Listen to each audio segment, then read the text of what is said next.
Don't forget to subscribe and leave a comment on this video saying I subscribed. Let's get into it.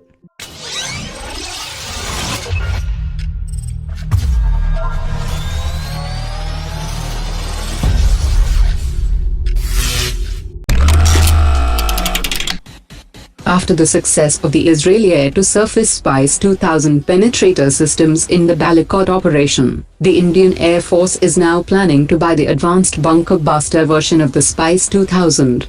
The acquisition is likely to be done through the emergency powers granted to the three services for buying any defense equipment of their choice worth up to 300 crore rupees.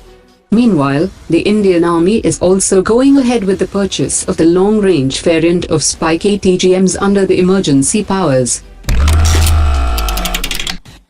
According to latest reports, due to the deployment of troops in forward locations along the Pakistan border, the critical exercise to test the swiftness of the integrated battle groups has been postponed by the Indian Army.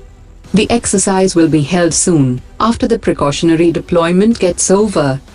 The Indian Army is working to create integrated battle groups, which would have all the elements including tanks, artillery, air defense and logistics along with the infantry. The Indian Army has a total requirement of close to 9 lakh carbines, and according to latest reports, the long-awaited decision on the fast-track procurement of 93,895 carbines for the Indian Army will now be taken by the new government.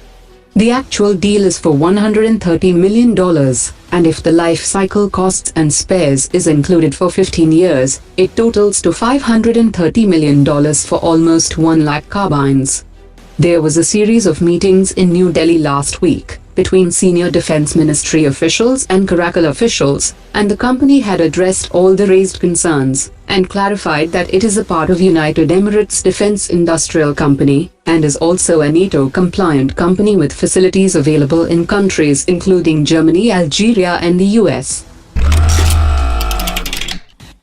According to the satellite images obtained and analyzed by a US-based think tank, the construction of China's third aircraft carrier is well underway, and there is a considerable recent activity during the last 6 months, and the carrier will outclass any other ship in Asia, including those operated by Japan and India.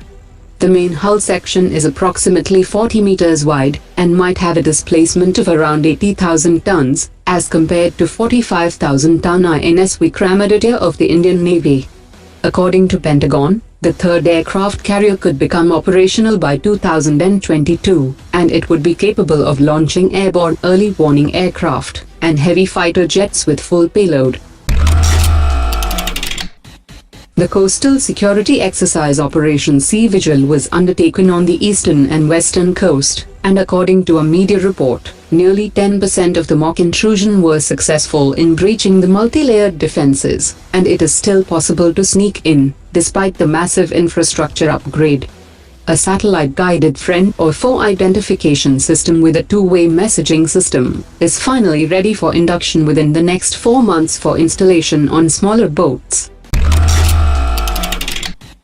The arrival of the French Carrier Strike Group for the Indo-French bilateral naval exercise has offered an excellent opportunity to the Indian Navy to understand how the women officers can serve on board the frontline ships. France has opened up its navy for women to serve on ships and submarines, and they have almost as high as 15% crew as women. The newer vessels built for the Indian Navy are being designed and constructed with berthing facilities that cater to women officers.